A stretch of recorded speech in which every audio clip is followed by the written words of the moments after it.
तो सर सबसे पहले आपका स्वागत है। बहुत बहुत धन्यवाद। आज के सर इस प्रोग्राम के बारे में युवा कार्यकर्ता सम्मेलन का मुख्य उद्देश्य क्या था?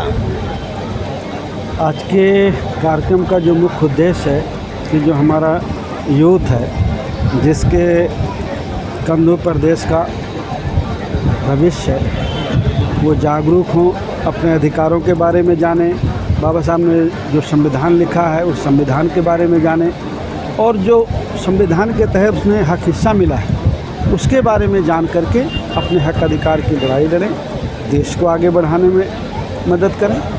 इन्हीं विचारों को लेकर के आज सर अभी आपके यहाँ पे बैनर भी लगा हुआ है और आपके उसमें लिखा हुआ है बाबा साहब का मिशन अधूरा, बाबू सिंह कुशवाहा जी करेंगे पूरा।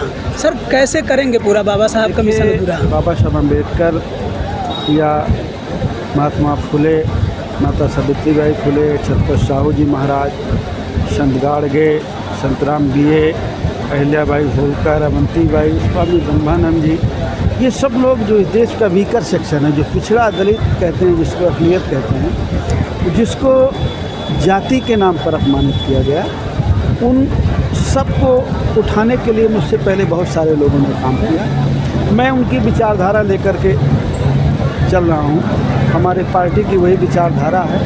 हम लोग चाहते हैं कि हम लोग मिल करके अपने वोट का एक जगह प्रयोग करें और गरीब और कमज़ोर की सरकार बनाएं। उस सरकार में जाने के बाद फिर वहाँ से हमारी समस्याओं का समाधान हो सकता है। जो बाबा साहब का मिशन अधूरा है, चंद्रशेखर आज़ाद जी भी यही बोलते हैं बात, मायावती जी भी यही बोलती हैं, आपकी पार्टी भी यही बोल रही है। मैं ये नहीं कह रहा हूँ कि कौन क्या बोल रहा। हमारी ये कोशिश है कि जो महापुरुष बाबा साहब अम्बेडकर रहे हों या और जितने महापुरुष रहे हों, उनके हम लोग दिखाए गए रास्ते में चलने की कोशिश कर रहे हैं। और हमारी कोशिश है कि जो उन्होंने हमें रास्ता दिखाया, पूरा तो नहीं हम उनका कर पाएंगे, लेकिन जितना हम कर सकते हैं उतना हम करें, उस रास्ते पर चलें। अच्छा सर, एक सवाल और ये कि केंद्र सरकार के द्वारा एक योजना अभी लाई जा रही है कि एक देश एक चुनाव, इस पर आप क्या कहना चाहेंगे?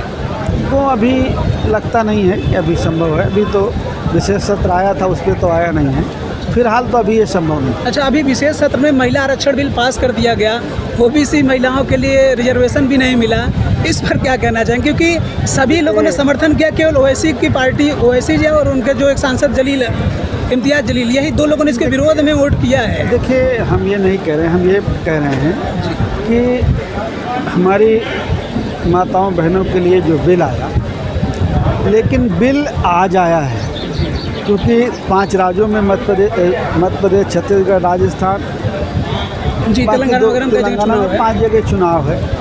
तो 23 में भी वोट चाहिए और 24 में लोकसभा का चुनाव है, उसमें भी वोट चाहिए।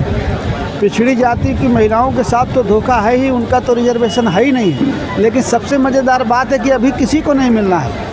ये जब जाति जनगणना होगी, जाति जनगणना के बाद ये कभी मिलेगा, 29 में उन्होंने कहा है। तो ये वोट लेना है 23 और 24 में, और फिर 29 में भी लेना है, और उसके बाद लागू होगा कि नहीं लागू होगा ये कानून है। अच्छा, एक चीज़ ये कि अभी इस समय 2 गठबंधन चल रहा है, इंडिया गठबंधन और एनडीए गठबंधन। तो आपकी पार्टी जो है वो इंडिया के साथ रहेगी कि एनडीए के साथ रहेगी, या कोई थर्ड फ्रंट बनाएंगे आप लोग? हम किसी के साथ नहीं हैं, हम अपना संगठन बनाए हैं, हम अपनी तैयारी कर रहे हैं। हम विधानसभा में हमारे साथ आदरणीय रामकरण कश्यप जी थे, राष्ट्रीय अध्यक्ष वंचित समाज पार्टी के केवट राम जी थे, कमलेश चौहान जी थे। हम सब लोग मिलकर के भागीदारी परिवर्तन मोर्चा बनाया था। पिछले चुनाव में विधानसभा के हम अलग लड़े, हालांकि वोट 2 जगह सिमट करके रह गया। हमको बहुत कामयाबी नहीं मिली, कुछ भी कामयाबी नहीं मिले, लेकिन हम लोग अभी किसी के साथ नहीं हैं। हम अपनी तैयारी कर रहे हैं और हम कोशिश करेंगे मजबूती से लड़ने। अभी आपने कहा कि 5 राज्यों में चुनाव होने वाला, जैसे एमपी, छत्तीसगढ़, राजस्थान, तेलंगाना वगैरह। तो आपकी पार्टी ये 2024 में और एमपी वगैरह में, एमपी में कितने सीटों पे चुनाव लड़ेगी और किसके साथ लड़ेगी? पिछली बार मध्य प्रदेश में हम लोगों ने, पिछली बार विधानसभा चुनाव में जन अधिकार पार्टी ने लगभग 60 नामांकन किए थे, जिसमें से 18-20 पर्चे खारिज हो गए थे। 42 कैंडिडेट थे हमारे, 42 कैंडिडेट। यूपी का जो बॉर्डर है, भिंड, मुरैना, ग्वालियर, दतिया, शिवपुर, शिवपुरी, टीकमगढ़, निवाड़ी, विदिशा, सागर, दमोह, पन्ना, छतरपुर, सतना, रीवा, सीधी, सिंगरौली, कटनी, जबलपुर। थोड़ा सा भोपाल में काम है 1 आध सीटों पे, तो हम लोग इतनी जगह काम कर रहे हो 20-22 जिलों में, इन्हीं में हम लोग पूरी मजबूती से अपने चुनाव लड़ेंगे। सर एक लास्ट सवाल, अभी अमरोहा से सांसद हैं कुंवर दानिश अली और दक्षिण दिल्ली से एक सांसद हैं रमेश बिदुरी जी। उन्होंने जिस प्रकार से अपमानित शब्दों से, गलत शब्दों को नई संसद भवन में इस शब्दों का यूज किया है, इस पर क्या कहना चाहेंगे? देखिए, नए संसद भवन है, मंदिर है वो, तो वहाँ लोगों के लिए चर्चाएं होती हैं, लोगों की समस्याओं का समाधान किया जाता है। और उस मंदिर में बैठ के अगर कोई किसी को अपमानित करे तो ये बहुत गलत बात है, ऐसा नहीं होना चाहिए, हम उसकी निंदा करें। बहुत बहुत धन्यवाद सर बात करने के लिए। ऐसे ही आप तमाम खबरों के लिए हमारे साथ बने रहिए। धन्यवाद।